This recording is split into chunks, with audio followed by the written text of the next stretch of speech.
Pour vos livrets de rondes de sécurité, feuilles journalières ou bien de registres allégés, achetez d'une entreprise locale et contactez le groupe Multiservice au 450-646-8999 ou bien commandez en ligne à www.legroupemultiservice au pluriel.ca.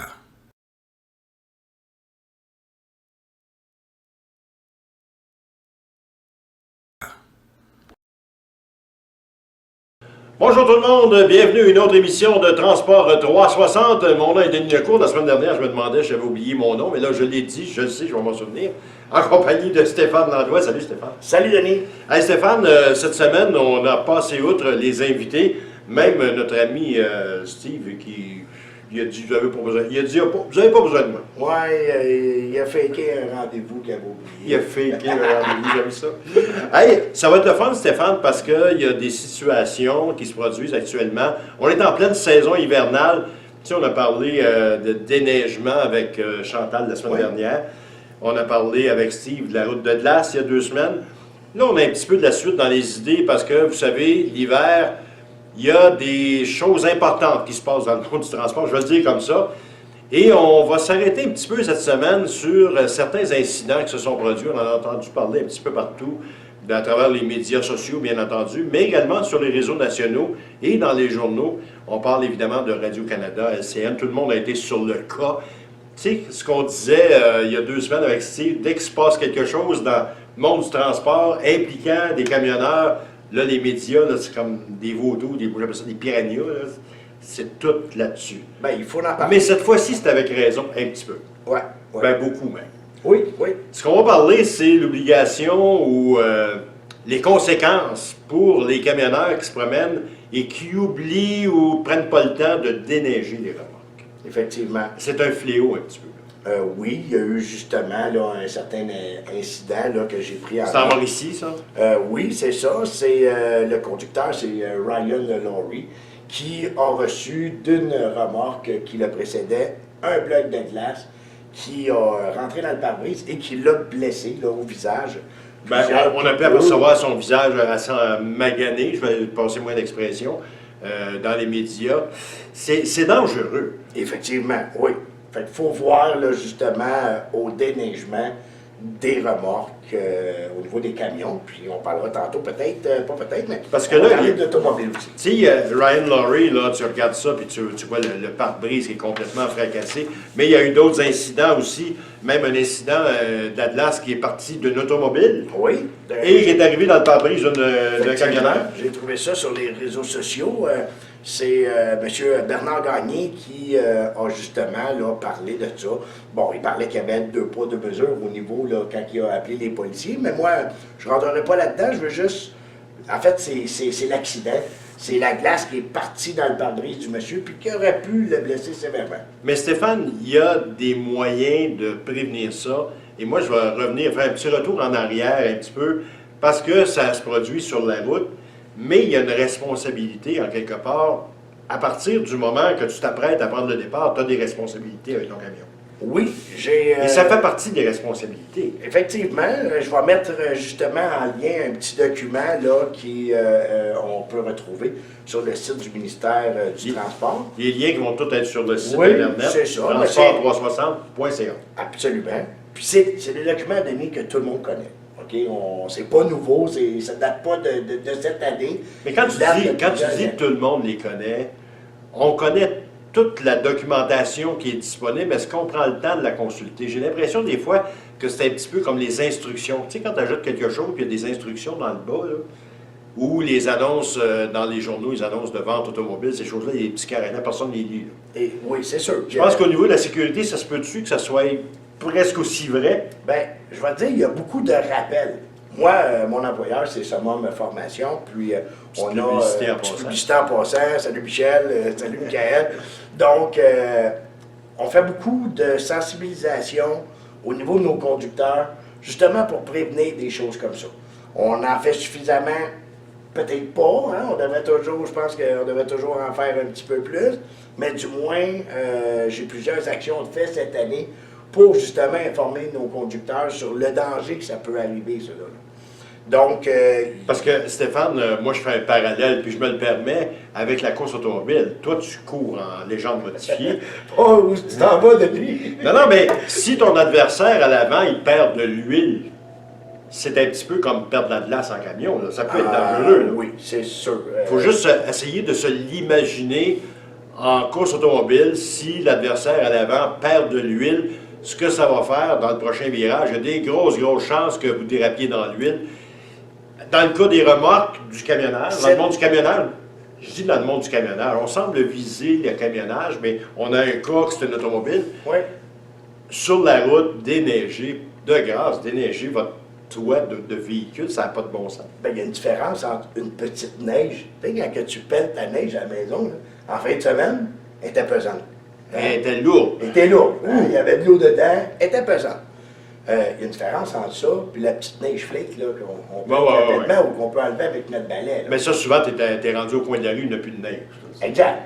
Mais grosse différence. même à ça, je te dirais qu'il y a des camions avec des remorques, même si c'est une neige, on appelait ça de la neige folle, là. Oui. Même si c'est de la neige folle qui disparaît facilement, il y a des camions qui prennent la route quand même. Ben, à ce moment-là, ça part au vent.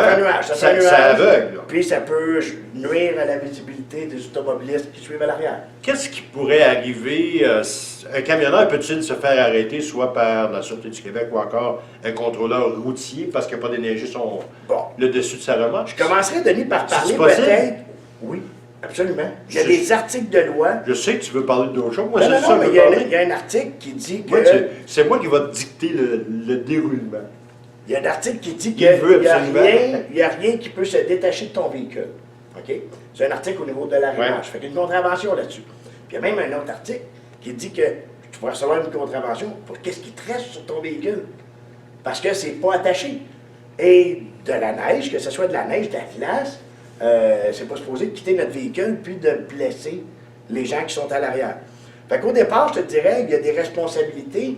La première que je vais parler aujourd'hui, c'est celle au niveau de l'employeur. L'employeur, comme chauffeur, j'en ai, mais l'employeur en a aussi.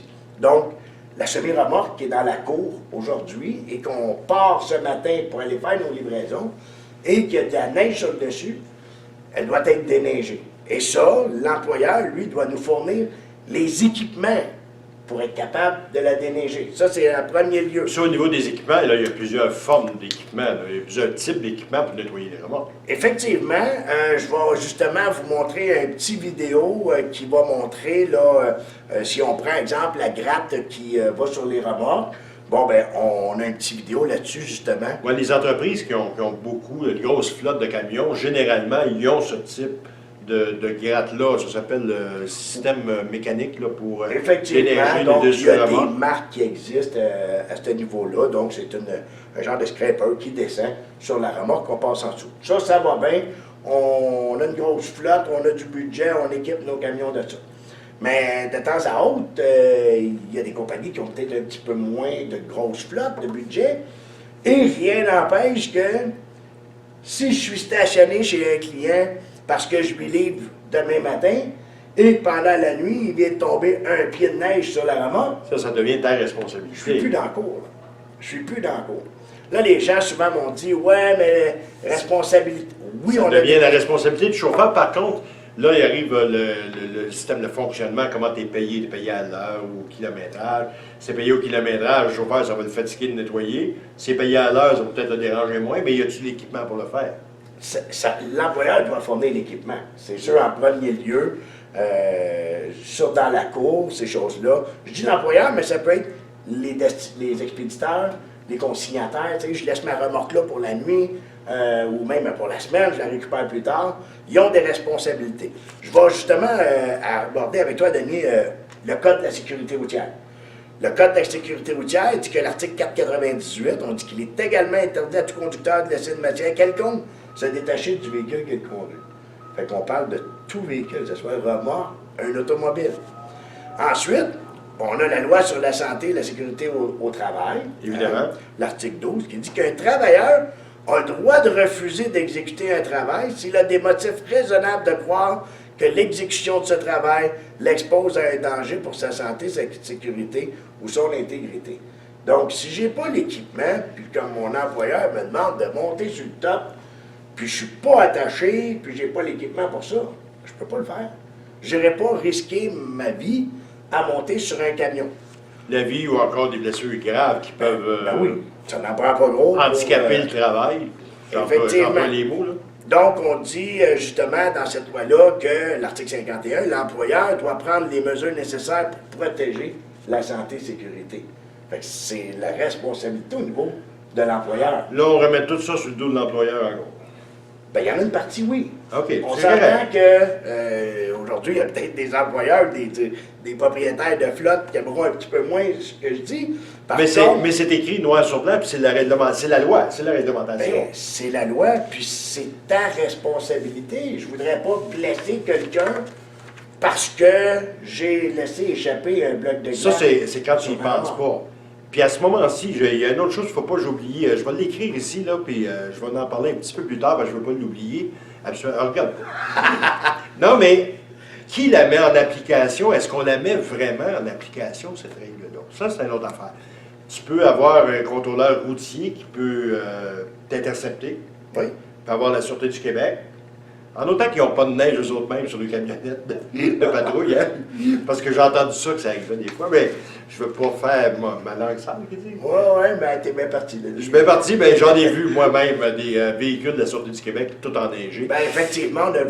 T'es mal placé pour aller donner l'étiquette quand toi-même tu l'as la règle. Ouais, on a vu cette semaine un pick-up là, qui embarqué sur l'autoroute puis il a perdu beaucoup de neige. Là.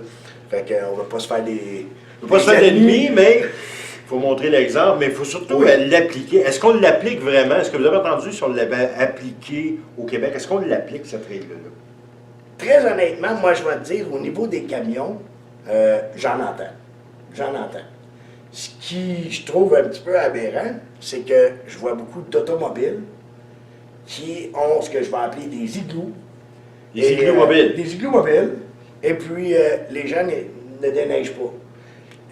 Ça l'excuse en rien, là, que tu aies un pick-up, une Dodge Caravan ou...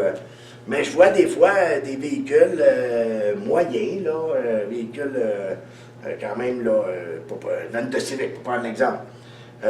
Puis, 6 pouces de neige sur le dessus.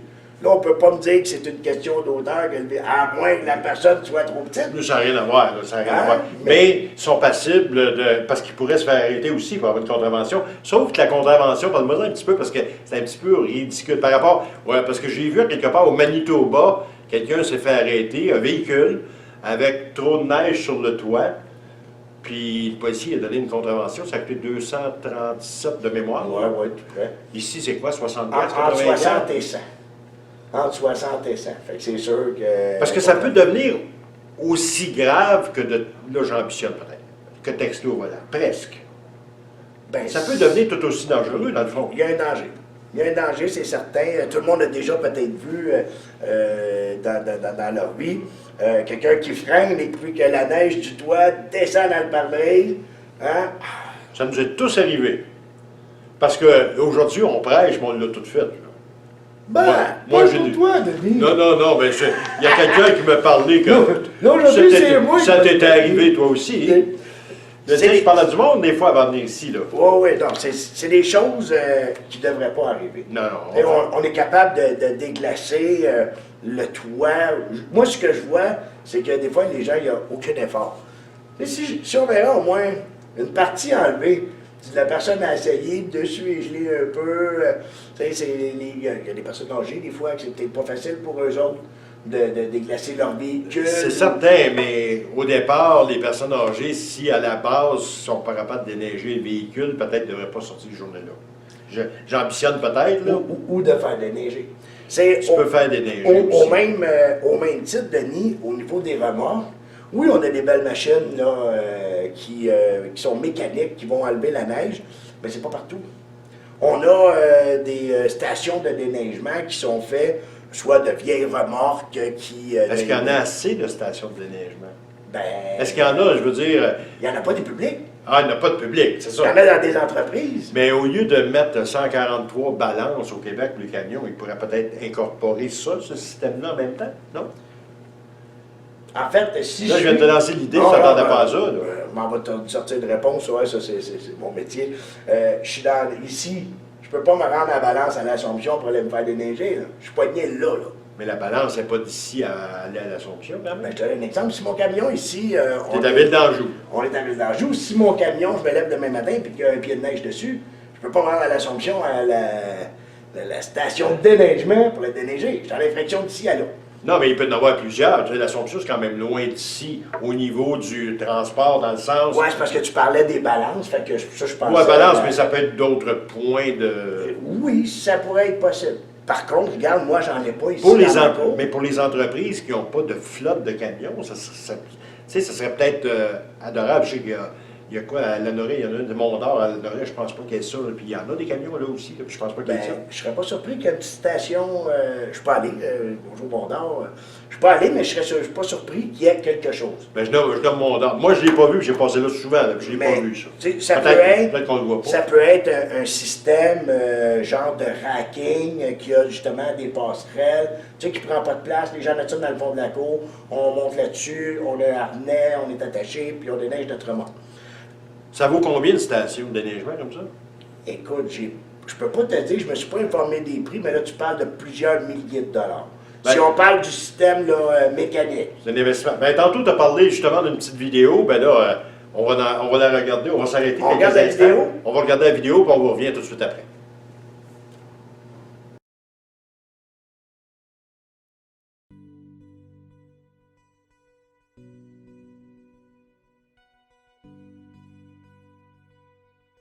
Bonjour, aujourd'hui on va faire la démonstration de comment déneiger les toits de remorque.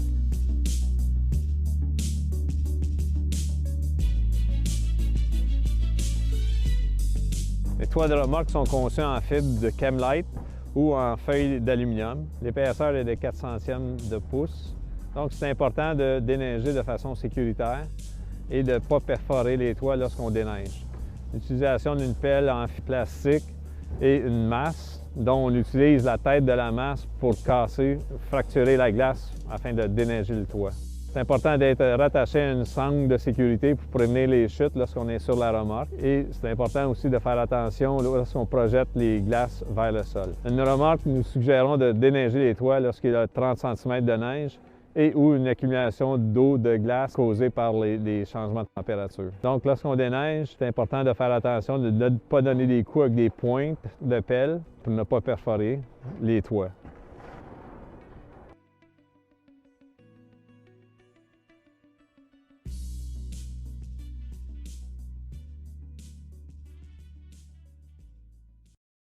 Ice and snow on the tops of trailers often goes unaddressed. While no studies have been done to quantify the number of accidents caused by flying snow and ice, anecdotally the industry knows they happen. And as any involved carrier can attest, the financial...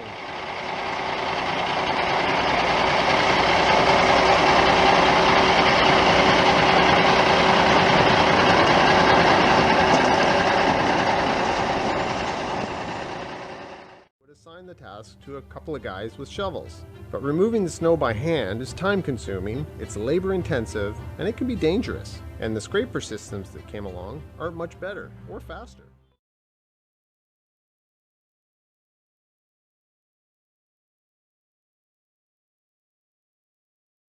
Alors, on espère que ces images vous apporteront à réflexion. Peut-être c'est des investissements, on le comprend, mais c'est des investissements qui peuvent devenir payants, contrairement à ce qui pourrait arriver en sens inverse. Bien, parlez-en à monsieur, je ne sais pas son nom, M. Laurie.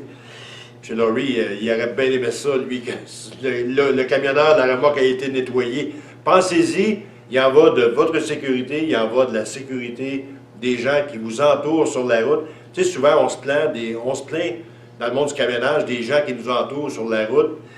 Bien là, il faut essayer de penser en sens contraire un petit peu l'hiver parce que c'est dangereux, c'est vraiment dangereux. Puis ça nous arrive tous sur la route d'avoir des éclats de neige, de glace un petit peu. Il faut faire attention. Autant en automobile, si jamais il y en a qui écoutent ça puis qui conduisent les automobiles, c'est la même chose. Mais dans le transport, on dirait que c'est plus visible parce que c'est beaucoup plus gros, imposant. Mais en automobile, je te jure qu'il y en a autant. Là. Absolument. Oui. À ce moment-là, il faudrait peut-être penser à faire un petit message à la Sûreté du Québec.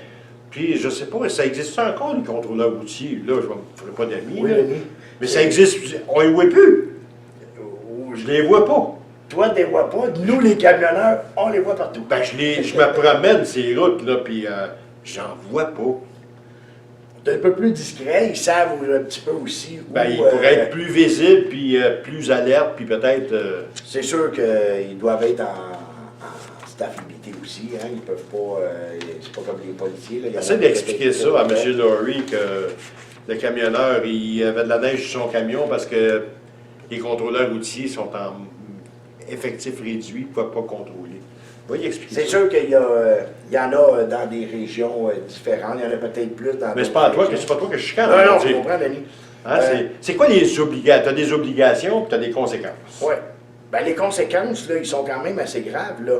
Au Québec, on parle d'amende pouvant aller de 1500 $ à 300 000 $ dans le cas de blessure. Et au fédéral, c'est de 100 000 à 1 million, parce qu'on a des assurances tout le temps. Par contre, on dit qu'il y a un risque de peine maximale de 2 ans d'emprisonnement. Fait qu'un employeur qui, en connaissance de cause, ne fait pas déneiger sa remorque et qui a un accident, ça peut aller jusqu'aux accusations criminelles. Négligence criminelle. Négligence criminelle.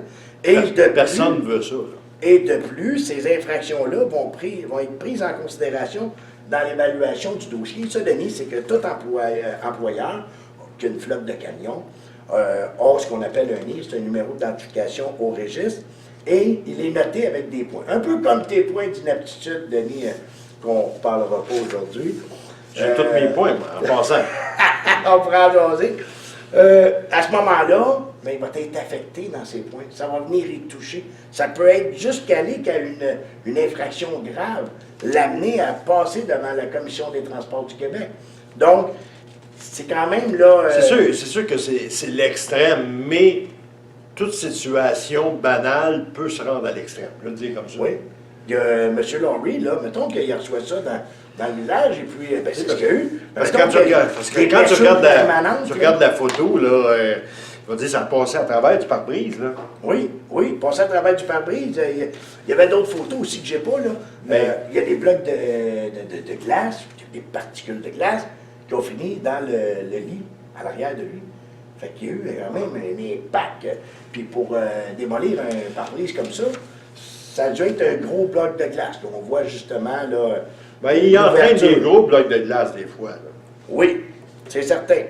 Fait que, au niveau des obligations, ben, les expéditeurs, les exploitants, puis les consignataires, ils doivent établir des méthodes de travail sécuritaires puis superviser les opérations. Donc, je te donne des équipements, il faut que ça soit sécuritaire. De transmettre aussi les consignes pour l'utilisation de ces systèmes-là. Hein, on va te montrer comment les utiliser. Fournir le matériel et l'équipement. Si tout travaille au-dessus de 3 mètres, on dit que ça prend un harnais.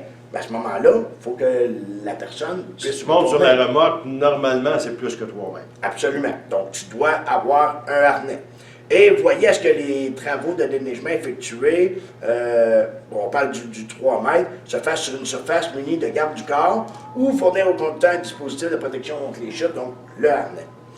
On dit également s'assurer que les lieux, les installations sont conformes et sécuritaires. Encore beaucoup de responsabilités pour les employeurs. Oui, je suis d'accord.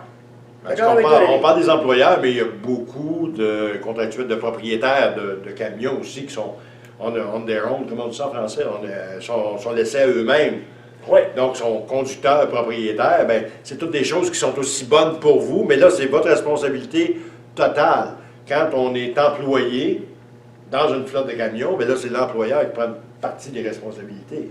Oui, du moins pour s'investir puis de s'assurer que le conducteur va suivre toutes les règles. Je suis d'accord avec toi, Denis. Par contre... Ça devient une question de discipline aussi, là. Ça prend de la discipline.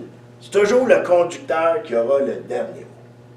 Tu sais, moi, Denis, si je te dis, tu me prêtes ton véhicule, puis je me sens pas en sécurité dans ton véhicule, ben, je ne le prends pas. Au niveau du conducteur, il y a un pied de neige sur le dessus. On ne peut pas forcer ce conducteur-là à aller sur la route.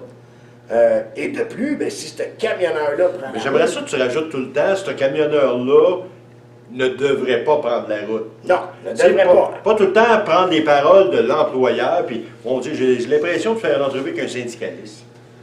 Non, de la manière que tu le dis. Pas du tout. Je te dis, on arrête d'en mettre sur le dos des employeurs. Les camionneurs, Denis, il y en a qui ont beaucoup d'expérience, qui peuvent être un petit peu plus, comment je te dirais, là, avec leur employeur, peut-être être plus sévères dans leur travail, mais tu auras toujours la personne qui dit jamais non. La personne qui dit jamais non va partir avec le voyage et la neige va rester sur le dessus. C'est sûr qu'à partir du moment que tu donnes des instructions, là, tu n'as plus de contrôle. Si le gars, il veut partir pareil, là, tu t'es offert tes instructions. Oui, mais là, tu as une obligation. Tu as des obligations quand tu travailles pour quelqu'un. Comme employeur, tu ne partiras pas comme ça. Mais il y en a, quand ils sont, je reviens tout le temps aux camionneurs indépendants, lui, il va partir, lui, il décide de partir, il va partir. Oui, c'est lui qu'il faut qu'il se discipline. J'ai justement trouvé un beau petit vidéo qu'on va prendre je pense qu'il dure 2-3 minutes pour le regarder. Je ne l'ai pas essayé, je ne sais pas, j'ai juste vu le vidéo, puis je me suis dit, ça a l'air pas pire. Dans des cas où je suis tout seul, je ne sais pas, je suis dans un truck stop, pour prendre l'exemple, et puis je me lève demain matin, puis j'en ai un pied de neige sur le dessus. Donc, il y a un petit bidule qui a été inventé pour justement permettre aux conducteurs puis aux propriétaires de... Bidule. J'aime ça, entendre le mot bidule, parce que je voulais te parler de bidule. C'est ça que j'ai écrit tout à l'heure, bidule. Ah ouais, c'était ça ton mot? C'est pas bien écrit, hein? Okay. Je voulais pas que tu le dises. On va écouter la petite vidéo, on va revenir dans quelques minutes avec la suite de notre émission à Transport 360. Many of us have spent mornings scraping snow and ice off the top of the car, but it seems this truck driver in the States didn't bother. Caught on camera by another driver, the snow explodes off the top of the truck as it passes underneath a bridge. Luckily, no one was injured, but Illinois police...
Alors, de retour à Transport 360 de Niaco en compagnie cette semaine de Stéphane Langlois. Oui. Ah oui. Donc, j'allais faire une blague avec Stéphane Bourgeois puis Steve Langlois, tu sais, c'est... Ça marche pas. Ça marche pas? Non, ben vous êtes deux inséparables, mais cette semaine, il nous a laissé tomber, nous, Steve.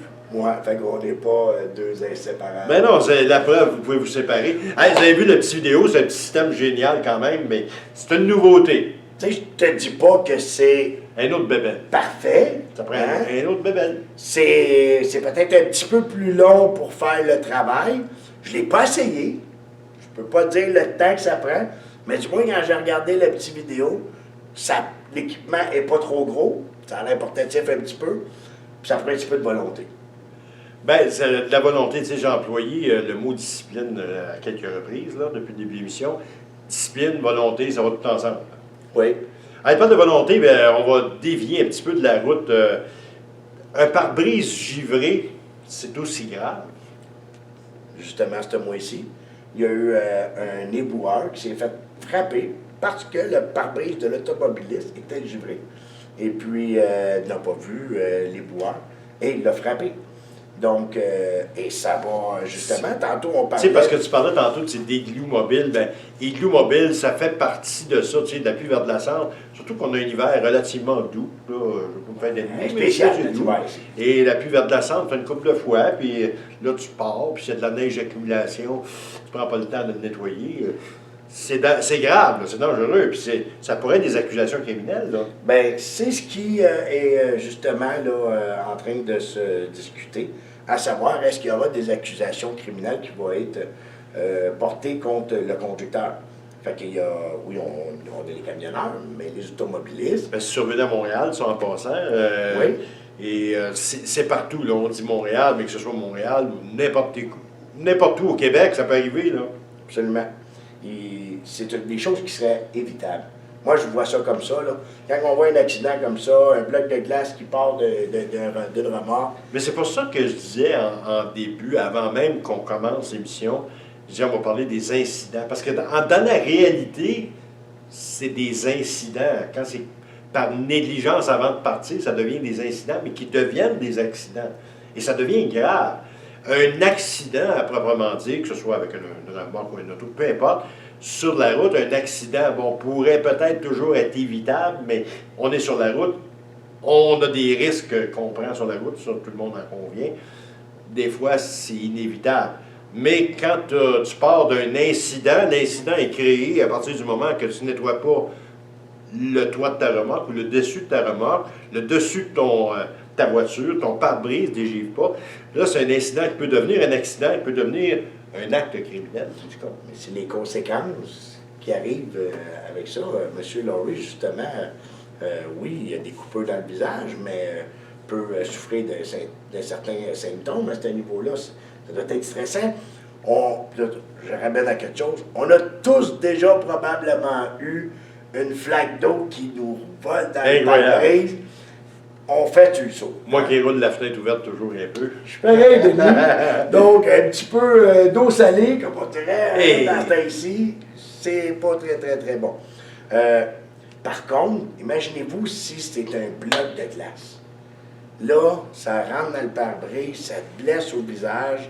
Les conséquences peuvent être désastreuses pour la personne. Alors, il faut faire attention. Et, tu sais, j'ai un petit truc, peut-être qu'il y a beaucoup de monde qui ne savent pas ce petit truc-là. Quand on roule, il y a de la pluie vers de la cendre. C'est fatigant, le pare-brise qui gèle, hein? Un petit truc, puis ça gèle moins vite. Oh, je sais, oui. Ah, tu le sais, toi? Ben oui, t'es un gars de la route. Non, mais vas-y, Denis. Tu baisses les pare-soleils. Oui. Tu baisses les pare-soleils, donc l'air chaud reste dans le pare-brise et le pare-brise gèle pas. Celui qui m'a appris ça va se reconnaître en regardant la vidéo. Je ne le nommerai pas, là, mais il va se reconnaître. Je peux le nommer. Moi, c'est Bertrand Godin qui m'avait dit ça il y a quelques années déjà, qui m'avait appris ça. Bertrand, il y a plein de trucs. Effectivement, que la chaleur va rester dans le pare-soleil. Au lieu de s'en aller à l'arrière. Effectivement. Principalement en automobile, mais c'est applicable dans le camion aussi. Oui, oui. Il y en a des petits trucs. Comme on a des équipements, justement, pour déneiger nos remorques, je pense que ça prend un peu de volonté. Hein? C'est un petit peu de travail. Des fois, c'est dur, par exemple, Denis. Surtout au niveau des remorques, on sait que les conducteurs, de plus en plus âgés, hein? On a des conducteurs, les les jeunes ne sont pas portés à ça. Fait qu'on a, nos conducteurs, la moyenne d'âge est élevée. On a beaucoup de femmes maintenant qui... De plus en plus. Oui. La force physique d'une femme pour pousser, exemple, la neige qu'on a eue ce week-end, c'est pas je vais te dire, Chantal, la semaine passée, moi, je ferais pousser une pelle, je n'aurais pas peur. Mais il y en a de moins fort. Et comme il y a des conducteurs qui sont rendus à un certain âge, puis qui n'ont plus la force physique pour pousser sur de la neige comme ça. Là, on parle de neige. Mais quand on a 4 pouces de glace, Denis, on nous demande avec une maillotche, grande perche avec un... Une maillotche. Ouais, une maillotche, c'était le terme que j'ai sorti. Parce qu'il y a des balais qui se vendent, moi je vois ça souvent, les gens s'en servent pour nettoyer le tempo, mais la vraie signification de cette pièce-là, c'est vraiment pour... Ça, c'est une pelle, pour la neige. Non, mais c'est j'allais dire un scraper, là, mais c'est un balai à neige pour les toits. C'est comme une perche, là. Hein, puis exactement. Par contre, c'est au niveau de la glace. Ah, quand il y a 3 ou 4 pouces de glace sur la remorque, là, que ce soit la machine mécanique ou que ce soit... bien souvent, les gars vont décider de partir quand même. C'est là que ça devient dangereux. Oui. À ce moment-là... Qu'est-ce qu'il faut faire? Il faut être capable de dire non, je ne pars pas avec ça. C'est dangereux. Surtout, il doit y avoir une différence encore plus si tu as une remorque avec une toile ou une remorque en métal. Avec la toile, ça doit être encore plus difficile. Ben oui, mais encore là, c'est une toile. On peut peut-être brosser la toile. Tu sais, je ne suis pas un spécialiste du toilage. Non, mais il faut que tu fasses attention si tu vas piocher, passez-moi l'expression, sur la toile. Pas que tu déchires la toile non plus. Là. Effectivement. Au même titre que si on déneige une remorque, on n'arrive pas là avec une pelle de métal et un pic comme on casserait la glace dans le stationnement. Hein? Fait que là, ça va prendre, justement, il y a comme une perche que j'ai vue. Avec un morceau de caoutchouc, de rubber, et puis là, on vient cogner. Mais, à distance de remorque, qui est tout près de nos pieds, avec une grande perche, ça prend quand même une bonne force physique pour pouvoir briser cette effectivement, il faut que tu sois avec des harnais attachés tout le temps. 5 minutes de plus, des fois, ça peut vous amener beaucoup plus loin dans la vie. Hein? C'est bien dit, hein? Absolument. Hey, j'espère que vous avez apprécié cette émission. Si jamais vous avez des commentaires, gênez-vous pas. Vous pouvez nous écrire soit sur la page Facebook de Transport 360 ou encore à info@transport360.ca. On reçoit les courriels, on va répondre, on reçoit régulièrement des suggestions. On nous apporte des commentaires, des suggestions. On est très ouverts et on va essayer de continuer à s'amuser tout en vous informant. On espère que ça a été à votre goût. Encore une fois, écrivez-nous. Si jamais content, pas content, écrivez-nous, ça va nous faire plaisir. Oui, merci Denis, c'est bien le fun. Rappelez-vous, dans vos déplacements, soyez prudents. On aime beaucoup mieux parler avec vous que parler de vous. Salut tout le monde. Pour vos livrets de rondes de sécurité, fiches journalières ou bien de registres allégés, achetez d'une entreprise locale et contactez le groupe Multiservice au 450-646-8999 ou bien commandez en ligne à www.legroupe-multiservice au pluriel.ca.